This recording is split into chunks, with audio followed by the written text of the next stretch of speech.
오늘 설교 제목은 영원한 복음 그리스도. 영원한 복음 예수 그리스도. 그분이 복음이시기 때문에 그분이 하는 일도 복음이에요.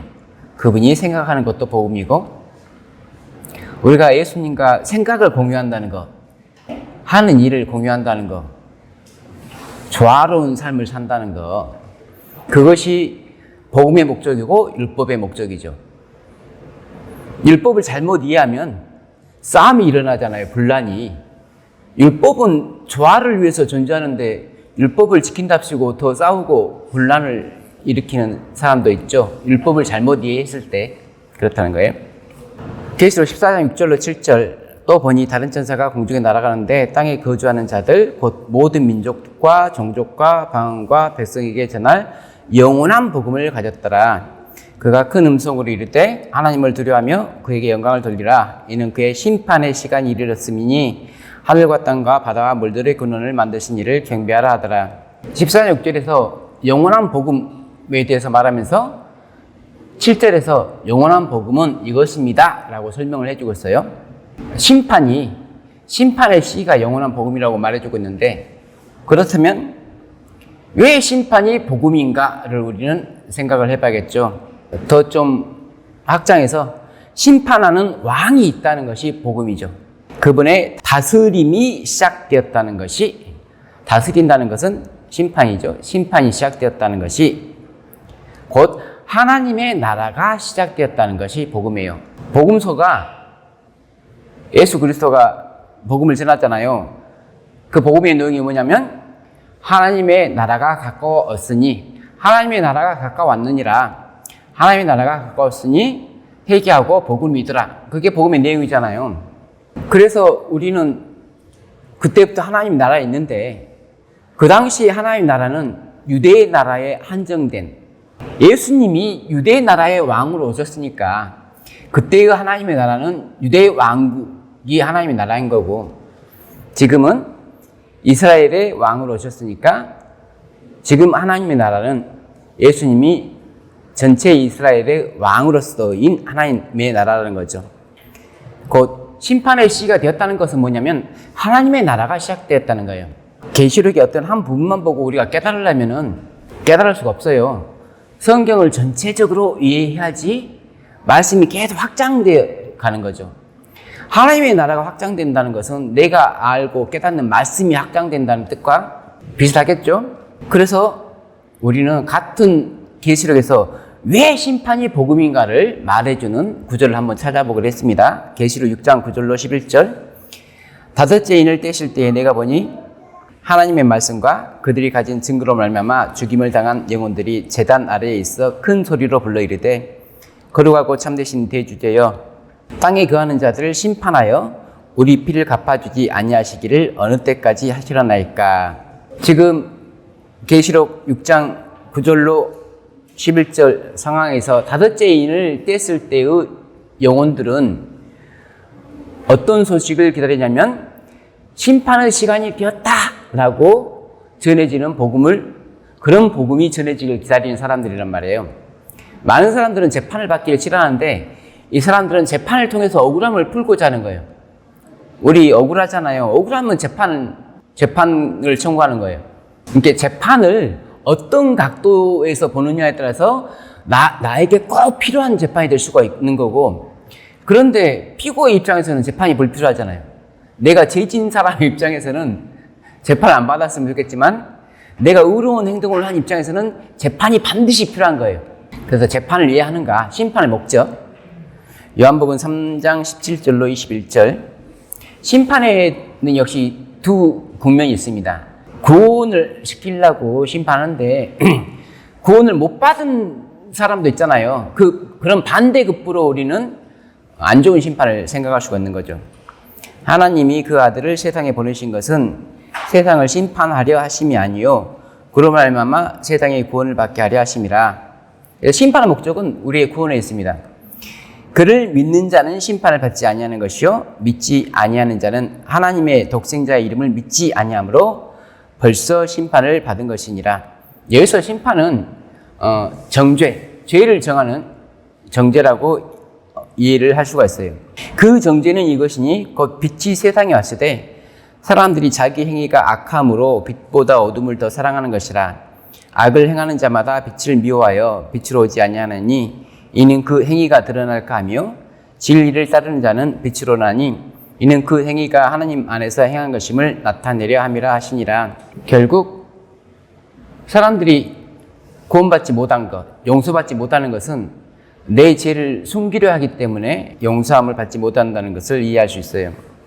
구원은 우리가 가진 죄를 용서받음으로써 이루어질 수 있는 건데, 나는 죄가 없습니다 라고 하면 없는 죄를 용서해 줄 수가 없잖아요. 회개라고 하는 것은 내가 죄인임을 인정하고 내 행위가 죄되다는 걸 고백했을 때 하나님께로부터 오는 용서를 받기 위해서 회개가 이루어져야 되는데, 출애굽기 2장 13절 14절 이튿날 다시 나가니 두 히브리 사람이 서로 싸우는지라 그 잘못한 사람에게 이르되 네가 어찌하여 동포를 치느냐 하며 그가 이르되 누가 너를 우리를 다스리는 자와 재판관으로 삼았느냐. 여기서 다스리는 자와 재판관은 같은 말이다. 그걸 지금 표현하고 있어요. 네가 애굽 사람을 죽인 것처럼 나도 죽이려느냐. 모세가 재판관이 되고 다스리는 자가 되면은 모세의 인도 아래서 그들은 애굽 땅을 벗어날 수가 있고 가나안 땅을 차지할 수 있는데 거절하는 거잖아요. 당신이 왕이 되기를 우리는 원하지 않습니다. 누가복음 19장의 열 문화의 비유, 그들이 말씀을 듣고 있을 때에 비유를 더하여 말씀하시니 이는 자기가 예루살렘에 가까이 오셨고 그들은 하나님의 나라가 당장에 나타날 줄로 생각함이더라. 이르시되 어떤 귀인이 왕위를 받아 가지고 오려고 먼 나라로 갈 때에, 예수님은 왕권을 받으러 가셨죠. 그래서 언제 왕권을 받았냐면 다니엘서 7장에서 왕권을 받았죠. 그런데 그 백성이 그를 미워하여 사자를 뒤로 보내어 이르되 우리는 이 사람이 우리의 왕됨을 원하지 아니하나이다 했더라. 모세 때와 마찬가지로 예수님도 왕으로서의 인정을 못 받고 십자가를 못 박혔죠. 그리고 내가 왕됨을 원하지 아니하던 저 원수들을 이리로 끌어다가 내 앞에서 죽이라 했느니라. 예수님의 초림 당시에는 유대 백성들이 예수 그리스도의 왕되심을 거절했어요. 지금은 어떤 상황이냐면 예수 그리스도가 왕으로서 지성소에 계시다는 사실을 깨닫지 못하는 거예요.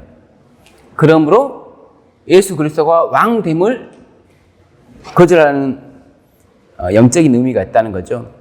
요한복음 19장 15절 그들이 소리 지르되 없이하소서 없이하소서 그를 십자가에 못 박게 하소서. 빌라도가 이르되 내가 너희 왕을 십자가에 못 박으랴? 대제사장들이 대답하되 가이사 외에는 우리에게 왕이 없나이다 하니, 율법에 대한 공격은 왕에 대한 공격이다. 왕에 대한 공격은 율법에 대한 공격이다. 그래서 다니엘서도 나오지만 성소와 백성은 하나로 연결되어 있어서 같이 공격을 당하죠. 첫째 천사는 왕에 대해서 말해주고 있고, 둘째 천사는 백성에 대해서 말해주고 있고, 셋째 천사는 율법에 대해서 말해주고 있어요. 이 세 개가 합하여서 하나님의 나라가 되는 거예요. 그래서 하나님 나라를 공격하려면은 굳이 이 세 개를 다 공격할 필요가 없는 거고, 왕만 공격해도 그건 나라가 되지 못하는 거고, 백성만 공격해도 그건 나라가 되지 못하는 거고, 율법만 공격해도 그건 나라가 되지 못하는 거예요. 율법 없는 나라 없고, 백성 없는 나라 없고, 왕 없는 나라가 없기 때문에, 반대로 우리가 이 세계를 포괄적으로 이해하지 못하면 우리는 세 천사의 기별을 잘 못 깨닫고 있는 것이다. 요즘 좀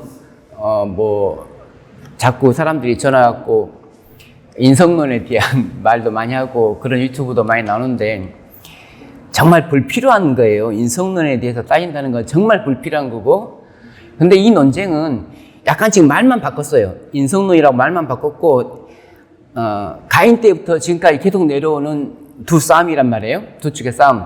율법을 지킬 수 있는가 없는가의 싸움. 여러분, 율법을 지킬 수 있습니까? 수 있습니다. 여기 지금 제 질문에 함정이 있어요. 자, 우리가 가이사에게 세금을 내야 됩니까? 말아야 됩니까? 내야 됩니다. 예수님이 그렇게 대답 안 했죠. 가이사의 것은 가이사에게, 하나님의 것은 하나님에게. 만약 그렇게 대답하지 않고 가이사에게 내야 돼 하면은 바로 태클 들어와요. 우리가 대부분 그 질문 자체가 잘못되어 있는 거에 생각을 못하고 둘 중에 하나는 맞겠지 라고 생각해 버리면 문제가 크단 말이에요. 우리가 율법을 지킬 수 있는가 없는가, 그거는 잘못된 질문이에요. 바리새인들이 율법을 지킬 수 있다고 생각했습니까? 없다고 생각했습니까? 100% 그들은 율법을 지킬 수 있다고 생각했어요. 그리고 자기 조상들은 율법을 안 지켰기 때문에 벌을 많이 받았다고 생각했고, 자기들은 율법을 잘 지킨다고 자부했단 말이에요. 이게 가인 때로부터 지금까지의 싸움이라니까요. 자, 요한복음 14장 15절에 너희가 나를 사랑하면 나의 계명을 지키리라 라고 기록이 되었죠. 율법을 지킬 수 있는가 없는가는 능력의 문제, 사람 중심, 잘못된 질문이라고요. 그러면 요한복음 14장 15절에 너희가 나를 사랑하면 나의 계명을 지키라, 이것은 무엇의 문제예요? 관계의 문제. 율법은 하나님과 나의 관계예요. 나와 내 이웃과의 관계예요. 우리 서로 사랑할 수 있습니까 없습니까가 아니고, 우리가 사랑하면 당연히 율법과 조화되는 관계를 유지할 수 있단 말이에요. 그래서 관계의 문제를 능력의 문제로 바꿔버리니까 계속 티격태격이 되는 거예요. 마가복음 12장에 있는 가이사에게 세금을 바치는 문제, 어리석은 질문이고 둘 중 하나는 반드시 답일 거다. 예수님께 잘못된 대답을, 예수님이 어떤 말을 하든지 간에 걸려들 수 있게끔. 자, 마태복음 22장 23절에서 33절 중에서 부활이 없다 하는 사두개인들이 그날 예수께 와서 물었는데 예수님의 대답이 죽은 자의 부활을 논할진대 하나님이 너희에게 말씀하신 바 나는 아브라함의 하나님이요 이삭의 하나님이요 야곱의 하나님이로라 하신 것을 읽어보지 못하였느냐? 하나님은 죽은 자의 하나님이 아니요 살아있는 자의 하나님이시니라 하시니 무리가 듣고 그의 가르치심에 놀라더라. 바리새인은 부활이 있다고 믿었고 사두개인은 부활이 없다고 믿었어요. 사두개인이 그렇게 믿은 이유는 사두개인의 정경은 모세 오경에 한정이 됐어요. 그래서 모세 오경의 부활에 관해서 나와 있지 않으므로 그들은 부활은 없다라고 생각한 거고, 바리새인들은 모세 오경을 포함한 모든 선지서, 심지어 외경까지도 그들은 다 받아들였기 때문에 당연히 부활이 있다고 생각했어요. 자, 그러면 부활이 있다고 하는 바리새인이 많습니까? 부활이 없다고 하는 사두개인이 많습니까? 그것이 보통 사람들이 이해하는 인식이라 이거예요. 둘 중에 하나는 맞아야 된다. 근데 바리새인도 틀렸어요. 바리새인은 모세 오경으로 부활을 입증하지를 못했어요. 그러니까 바리새인이 선지서만 통해서 부활을 믿었던 건 뭐냐면은 자기들의 주장을 입증하기 위해서 성경을 연구했다는 증거예요. 그들은 말씀을 통해서 하나님의 뜻을 알고자 성경을 연구하지 않았다는 증거란 말이에요. 그러니까 부활을 믿고 있었다고 해서 이 사람들이 성경적이라는 게 아니란 말이에요. 자, 안식일 봅시다. 안식일은 제7일이에요. 제7일을 지키는 사람이 옳습니까? 첫째 날을 지키는 사람이 옳습니까? 자, 그 질문에 대해서도 마찬가지예요. 아, 우리는 제7일을 지키고 있어. 우리는 의로워. 그렇게 결론을 내리면 안 된다는 거예요. 근데 사람들은 그런 결론을 원해요. 왜? 그래야지 내가 의로워지니까. 로마서 10장 내가 증언하노니 그들이 하나님께 열심히 있으나 올바른 지식을 따른 것이 아니니라. 하나님의 의를 모르고 자기 의를 세우려고 힘써 하나님의 의에 복종하지 아니하였느니라. 여기서 두 가지 의가 나오는데 하나님의 의가 나오고 자기 의가 나와요. 근데 자기 의는 세우려고 노력하면 노력할수록 하나님의 의에 반대되게끔 돼 있어요. 하나님의 의랑 정반대란 말이에요, 자기 의는. 그러면서 바울은 자기 의가 뭐고 하나님의 의가 뭔가를 또 구체적으로 설명합니다. 모세가 기록하되 율법으로 말미암는 의를 행하는 사람은 그 의로 살리라 하였거니와 믿음으로 말미암는 의는 이같이 말하되 네 마음에 누가 하늘에 올라가겠느냐 하지 말라 하니 올라가겠느냐 함은 그리스도를 모셔 내리려는 것이요 혹은 누가 무저공에서 내려가겠느냐 하지 말라 하니 내려가겠다 함은 그리스도를 죽은 자 가운데서 모셔 올리려는 것이라. 그러면 무엇을 말하느냐? 말씀이 너에게 가까워 네 입에 있으며 네 마음에 있다 했으니 곧 우리가 전파하는 믿음의 말씀이라. 지금 율법으로 말미암는 의와 믿음으로 말미암는 의를 우리가 보면은 둘 다 똑같은 말인 것 같잖아요. 둘 다 율법을 지켜야 된다는 말 같잖아요. 뭐 뒷부분이 좀 쉽게 보이긴 하지만 이 말이나 똑같은데 왜 이러지? 지금 율법으로 말미암는 의를 행하는 사람이라고 사람이 좀 강조를 했는데 이 말을 레위기서에 인용했어요. 레위기 18장 5절에 너희는 내 규례와 법들을 지키라. 사람이 이를 행하면 그로 말미암아 살리라. 나는 여호와니라. 이것을 지금 바울은 자기 의라고 설명하고 있는 거예요. 웃기잖아요. 이걸 누가 자기 의라고 생각하냐는 거죠. 왜 사람들이 자기 의를 주장하면서 자기 의인지를 모르냐면 당연히 내가 하나님의 율법에 순종하고 있다고 생각하고 있기 때문에 그게 자기 의라는 걸 전혀 모르는 거예요.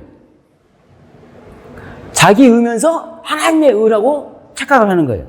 그래서 신명기 30장에서 인용한 내가 오늘 너에게 명령한 이 명령은 너에게 어려운 것도 아니요 먼 것도 아니라 중간 생략하고 오직 그 말씀이 너에게 매우 가까워서 네 입에 있으며 네 마음에 있은즉 네가 이를 행할 수 있느니라. 그래서 레위기 말씀과 신명기 말씀의 결정적인 차이는 뭐냐면 방법의 차이다. 아까 이제 능력의 문제가 아니고 관계의 문제로 접근해야 되는데 사람들은 능력의 문제로 접근하더라. 능력의 문제로 접근하는 순간 율법은 지킬 수 있습니다 라고 하는 순간 이건 나의 의란 말이에요. 자, 그 다음에 성소의 목적. 심판은 어디서 합니까? 재판정은 어디 있습니까? 법원이 어디 있습니까? 그 말이죠. 심판은 성소에서 한다. 내가 그들 중에 거할 성소를 그들이 나를 위하여 짓되 무릇 내가 너에게 보이는 모양대로 장막을 짓고 기구들도 그 모양을 따라 지을지니라. 백성과 왕과 율법이 만나는 곳을 우리는 뭐라고 합니까? 성소라고 합니다. 백성과 왕과 율법이 만나는 곳. 그러므로 백성은 성소 없이는 존재할 수 없는 거예요. 성소 없는 백성 없고 백성 없는 성소가 없어요. 백성 없는 왕이 없듯이 왕 없는 백성 없듯이 율법 없는 백성 없듯이 율법 없는 왕 없듯이 그래서 율법과 백성과 왕을 묶어주는 게 성소예요. 그렇다면 세 천사의 기별은 다시 말해서 성소 진리죠. 재림교회 다니는 분들한테 세 천사의 기별은 성소 진리입니다 하면은 약간 좀 말하자면 무슨 귀신 씨나락 까먹는 소리를 하고 있을까라고 이렇게 이해를 못해. 그렇죠? 전혀 이해를 못하죠? 그러면 백성과 왕과 율법이 만나는 시간은 무엇입니까? 백성과 율법과 왕이 만나는 장소가 성소를 했잖아요. 야, 어디서 보자? 성소에서 보자? 언제 보자? 언제? 백성과 율법과 왕이 만나는 시간, 언제? 자, 셋째 천사 기별의 시간을 말해주는 게 뭐예요? 예, 안식일에 만나는 거예요. 자, 그러면 우리가 하나님과 만나는 장소가 성소고 만나는 시간이 안식일인데 그럼 이렇게 질문할 수 있죠. 안식일에만 예배드립니까? 안식일에만 모입니까? 우리가 개인적으로는 하나님과 언제 만날 수가 있어요? 개인적으로는 시간 제한이 없어요. 개인적으로는 장소 제한도 없어요. 우리는 누워서도 하나님과 대할 수 있고 길을 걷다가도 하나님과 만날 수가 있고 그래요. 개인적인 예배는. 근데 한 사람한테 왕이 오지는 않아요. 개인적으로는 우리는 아버지와 아들과의 관계란 말이에요. 근데 이거는 안식일과 성소는 백성과 왕으로서 관계가 있어야지만 가능한 거예요. 창세기 2장에 안식일 한번 나오고 그 후로는 안식일 나온 적이 없어요. 출애굽기 16장까지 안 나온 이유는 뭐냐면은 개인에게 있어서 안식일이 중요한 게 아니거든. 하나님 입장에서 안식일은 한 백성이 있어야지 그 의미가 살아나는 거예요. 성소도 한 백성이 있어야지 의미가 있는 거예요. 그 전까지는 성소가 필요 없다니까요. 자, 그러면 시간과 공간이 지금 하나님의 백성과 연관이 되어 있는데 창세기 1장, 2장에서 시간은 있잖아요. 안식일이 2장 1절로 3절까지가 나오잖아요. 그러면 창세기 1장, 2장에서 공간은 어디 있냐는 거죠. 하나님과 백성이 만난 공간. 예. 그래서 에덴 동산을 원시성소라고 해요. 최초의 성소. 하나님과 백성이 만나는 곳. 백성은 몇 명? 2명. 그래서 두세 사람이 교회가 되는 거예요. 백성은 무조건 2명이 있어야 돼요. 백성이라고 하는 건 확장성이 있죠. 확장성. 백성의 수가 늘어나잖아요. 남녀 둘이 있어야지 육적인 교회가 커지는 거잖아요. 성소의 정결. 분명히 다니엘서 8장 14절에는 2300주야까지니 그때의 성소가 정결하게 되리라. 그런데 그러면 그 성소의 정결은 도대체 무엇을 의미하느냐를 저는 2가지로 지금 설명을 하고 있습니다. 1. 왕이 하는 성소의 정결. 실제로 역사서를 보니까 왕들이 성소 정결을 하더라. 유다 왕들이 한 성소의 정결이 5번 있죠. 그 5 왕들에 대해서는 제가 가끔씩 말씀드렸는데 혹시 외우고 계시나요? 왕 5명, 성소 정결에 관여한 왕 5명, 그리고 예수님의 성소 정결 있죠. 예수님은 왕으로서 임무를 시작할 때 한 번, 끝날 때 한 번, 2번을 하셨어요. 대제사장이 하는 성소 정결이 속죄일의 성소의 정결이죠. 레위기 4장 3절 먼저 봅시다. 만일 기름부음을 받은 제사장이 범죄하여 백성의 허물이 되었으면 그가 범한 죄로 말미암아 흠없는 수송아지로 속죄의 제물을 삼아 여호와께 드릴지니. 죄는 제사장이 졌는데 왜 백성에게 허물이 가요? 이게 이제 죄 체급 문제라는 거예요. 왜 성소의 정결이 필요할까를 먼저 이해를 해야 돼요. 레위기 8장 모세가 관이를 가져다가 성막과 그 안에 있는 모든 것에 발라 거룩하게 하고 또 제단에 7번 뿌리고 또 그 제단과 그 모든 기구와 물두멍과 그 받침에 발라 거룩하게 하고 또 관유를 아론의 머리에 붓고 그에게 발라 거룩하게 하고. 여러분 올리브유, 순전한 올리브유 또는 관유를 발라서 거룩하게 구별하는 것은 이해가 가죠. 기름 부음, 성령의 기름 부음으로 이 사람을 거룩하게 했어요. 메시아가 되겠단 말이에요. 근데 그 다음 보세요. 모세가 잡고 그 피를 가져다가 손가락으로 그 피를 제단의 네 귀퉁이 뿔에 발라 제단을 깨끗하게 하고 그 피는 제단 밑에 쏟아 제단을 속하여 거룩하게 하고. 기름을 발라서 거룩하게 하는 건 좀 이해하는데 피를 바르는 순간 좀 더럽히시잖아요. 근데 피를 발라서 거룩하게 된다 하잖아요. 율법을 따라 거의 모든 물건이 피로써 정결하게 되나니 피 흘림이 없음즉 사함이 없느니라. 자, 세상은 원래 다 하나님 거고 다 선하게 만들어졌죠. 그런데 제가 들어오면서부터 이 세상이 사탄의 것이 됐어요. 그래서 하나님 거와 사탄의 것이 구별이 됐단 말이에요. 이 세상에 속한 것과 하나님께 속한 것이 구별이 됐어요. 성소를 지었어요. 성소를 지었는데 재료가 누구 거예요? 분명 하나님 건데 그 재료가 세상에 속한 재료라고 지금 보는 거예요. 성경은. 세상에 속한 재료니까 얘는 더러운 재료예요.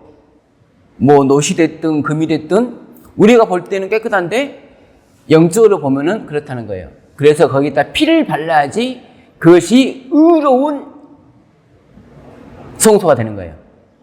죄의 반대말이 의잖아요.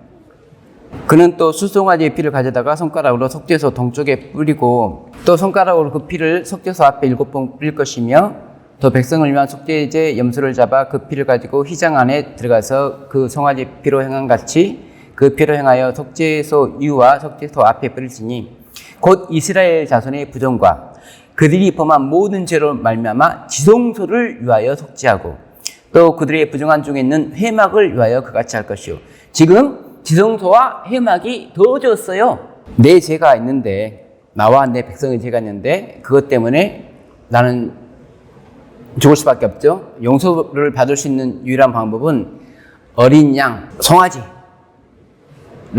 데리고 성소에 찾아와서 안수하고 그 짐승을 안수하면서 내 죄책이 짐승한테 전가가 되는 거예요.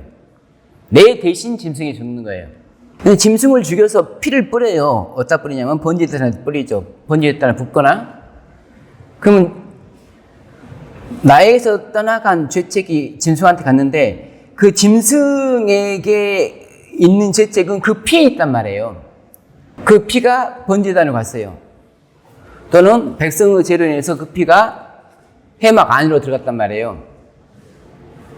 그래서 죄책이 성소에 옮겨진 거예요. 나의 죄를 양이 책임졌고 양에게 전가된 그 죄가 성소에게 갔기 때문에 이제는 성소가 부정해졌다. 그러므로 부정해진 성소를 다시 의롭게 만들어야 된단 말이에요. 최종적으로 성소에 있는 죄책은 아사셀 염소에게 전가돼서 사탄에게 전가돼서 죄가 영원히 없어지는, 그래서 마지막 심판에 있어서 주님께서 우리에게 해주고 싶은 게 뭐냐? 왜 우리는 심판을 복음이라 하는가? 지성소를 속죄하며 회막과 제단을 속죄하고 또 제사장들과 백성의 회중을 위하여 속죄하기 때문에 그렇습니다. 우리가 용서를 받기 때문에 그래요. 심판이 있어야지 우리가 용서를 받기 때문에 그런 거예요. 대제사장의 역할은 민수기 16장 47절 보니까 아론이 모세의 명령을 따라 향로를 가지고 회중에게로 달려간즉 백성 중에 연병이 시작되었느니라. 이에 백성을 위하여 속죄하고, 예수님의 역할 중에 대제사장으로서 예수님은 우리의 죄를 용서하기 위해 존재하신다. 자, 마지막으로 역대하 29장의 말로 왕이 하는 성소 정결과 제사장이 하는 성소 정결을 실제로 역사에서 어떤 경우가 있는가 한번 히스기야 시대를 통해서 한번 알아볼게요. 히스기야가 왕위에 오를 때에 나이가 25세라 그의 조상 다윗의 모든 행실과 같이 여호와 보시기에 정직하게 행하여 첫째 해 첫째 달, 왕이 되자마자 한 일이 뭐냐면은 여호와의 전 문들을 열고 수리하고 제사장들과 레위 사람들을 동쪽 광장에 모으고 그들에게 이르되 레위 사람들아 내 말을 들으라. 이제 너희는 성결하게 하고 또 너희 조상들의 하나님 여호와의 전을 성결하게 하여 그 더러운 것을 성소에서 없애라. 우리 조상들이 범죄하여 우리 하나님 여호와 보시기에 악을 행하여 하나님을 버리고 얼굴을 돌려 여호와의 성소를 등지고 또 낭실 문을 닫으며 등불을 끄고 성소에서 분향하지 아니하며 이스라엘의 하나님께 번제를 드리지 아니하므로 여호와께서 유다와 예루살렘에 진노하시고 내버리사 두려움과 논란과 비웃음거리가 되게 하신 것을 너희가 똑똑히 보는 바라. 이로 말미암아 우리의 조상들이 칼에 엎드려지며 우리의 자녀와 아내들이 사로잡혔느니라. 이제 이스라엘의 하나님 여호와와 더불어 언약을 세워 그 맹렬한 노를 우리에게서 떠나게 할 마음이 내게 있으니 내 아들들아 이제는 게으르지 말라. 여호와께서 이미 너희를 택하사 그 앞에 서서 수종들어 그를 섬기며 분양하게 하셨느니라. 12절 이에 레위 사람들이 일어나니 그들이 그들의 형제들을 모아 성결하게 하고 들어가서 왕이 여호와의 말씀대로 명령한 것을 따라 여호와의 전을 깨끗하게 할세. 제사장들도 여호와의 전 안에 들어가서 깨끗하게 하여 여호와의 전에 있는 모든 더러운 것을 끌어내어 여호와의 전뜰에 이름에 레위 사람들이 바다 바깥 기드론 시내로 가져갔더라. 첫째 달 초하루에 성결하게 하기를 시작하여 그 달 초 8일에 여호와의 낭실에 이르고 또 8일 동안 여호와의 전을 성결하게 하여 첫째 달 16일에 이르러 마치고 안으로 들어가서 히스기야 왕을 보고 이르되 우리가 여호와의 온 전과 번제단과 그 모든 그릇들과 떡을 진설하는 상과 그 모든 그릇들을 깨끗하게 하였고 또 아하스 왕이 왕위에 있어 범죄할 때에 버린 모든 그릇들도 우리가 정돈하고 성결하게 하여 여호와의 제단 앞에 두었나이다 하니라. 아까 레위기 8장에서 위임식 하면서 관유와 또 피로 정결하게 하잖아요. 성소에서 위임식을 하면서 성소를 먼저 정결하게 했는데, 피로 정결하게 했는데, 정결하게 해야지 제사를 드릴 수 있는 거죠. 성소가 깨끗해야지 그 다음부터 본격적인 제사를 드릴 수가 있다고요. 지금 왕이 하는 정결은 왜 하는 거예요? 왕이 하는 성소의 정결은 왜 하는 거냐고요. 지금 히스기야가 성소를 정결하게 했잖아요. 왜 정결하게 하냐고요. 제사 지내려고. 그래서 흔히 그러잖아요. 지금은 대속죄일입니다. 대속죄일입니다. 그것밖에 모르는 거예요. 대속죄일에 제사를 드리려고 하는데 성소가 더러워졌잖아요. 2300주야 동안 또는 한때 두때 반때 동안 성소가 제대로 되지 않고 공격받다가 딱 하루에 정결하게 될 수 있나요? 지금 인간적으로 히스기야가 정결케 하는데도 16일 걸렸잖아요. 히스기야는 16일 걸렸는데 예수님은 하루 만에 하실까요? 여기서 성소의 정결이 끝나면은 이것은 곧 심판을 말하는 거예요. 성소의 정결은 심판을 말하기 때문에 지금 예수님이 왔어야 된단 말이에요. 대속죄일에서 백성의 죄를 용서하는 거잖아요. 따로따로 모아갖고 용서하는 게 아니고 하루에 한 날에 한 시에 다 용서하는 거예요. 용서는 시간이 걸리는 게 아니에요. 근데 그렇게 용서를 하고 예수 그리스도가 재림하시고 끝내야 되는데 왕이 하는 성소의 정결이 안 됐단 말이에요. 왕이 하는 성소의 정결을 이해해야지 하늘에서 대속죄일이 끝난다는 거죠. 히스기야가 이제 성소의 정결하니까 제사를 어떻게 드리는가 봅시다. 20절. 히스기야 왕이 일찍 일어나 성읍의 기인들을 모아 여호와 전에 올라가서 수송아지 7마리와 순양 7마리와 어린 양 7마리와 순염소 7마리를 끌어다가 나라와 성소와 유다를 위하여 속죄제물을 삼고, 어떠한 개인을 위해서 속죄제를 드리는 게 아니고 나라와 성소와 유다를 위하여, 지금 이 제사를 드리기 위해서 왕이 하는 성소 정결을 했단 말이에요. 이에 속죄제물로 드릴 순염소들을 왕과 회중 앞으로 끌어오매 그들이 그 위에 안수하고, 백성의 장로들이 대신합니다. 레위기에 보면은 몇백만 명이 같이 올릴 수는 없으니까. 그래서 백성을 대표한 대표자들이 안수하면 제사장들이 잡아 그 피를 속죄제로 삼아 제단에 드려 온 이스라엘을 위하여 속죄하니, 이는 왕이 명령하여 온 이스라엘을 위하여 번제와 속죄제를 드리게 하였습니다. 여기서 히스기야 왕은 누구를 예표하냐면 마지막 때의 예수 그리스도. 예수 그리스도가 명령하신 거예요. 이렇게 제사를 드리라고. 드리기 위해서는 우리는 새 천사의 기별, 그 성소 진리를 말씀 그대로 이해하지 않으면 안 된다. 하나님 나라가 어떻게 구성되는가를 첫째와 둘째와 셋째 천사가 말해주고 있고, 재판은 어떻게 드려지는가를 예수 믿음, 곧 개인에 대한 용서와 교회에 대한 용서, 단체에 대한 용서. 여기서 교회는 이 시기의 교회만을 말하는 게 아니고 6,000년 동안의 교회, 그 6,000년 동안의 교회의 죄를 용서받을 사업을 위해서 선택받은 사람들이 14만 4천 명. 그러므로 본인의 사명이 뭔지도 모르고 14만 9,990 몇 명 정도는 아직 모르고 있다는 거죠. 우리가 해야 될 일은, 우리는 조금씩 깨닫고 있으니까 나머지 사람들이 본인이 해야 될 일들을 깨닫게 해주는 거예요. 우리 소식이 어떤 사람한테는 기쁜 소식이 될 거고, 어떤 사람한테는 거절 대상이 될 거고, 그 결과는 하나님께 맡기고, 우리는 전해야 되는데 올바르게 제시를 하는 방법들을 우리 스스로 늘 연구해야 된다 라는 말씀으로 말씀 마치겠습니다.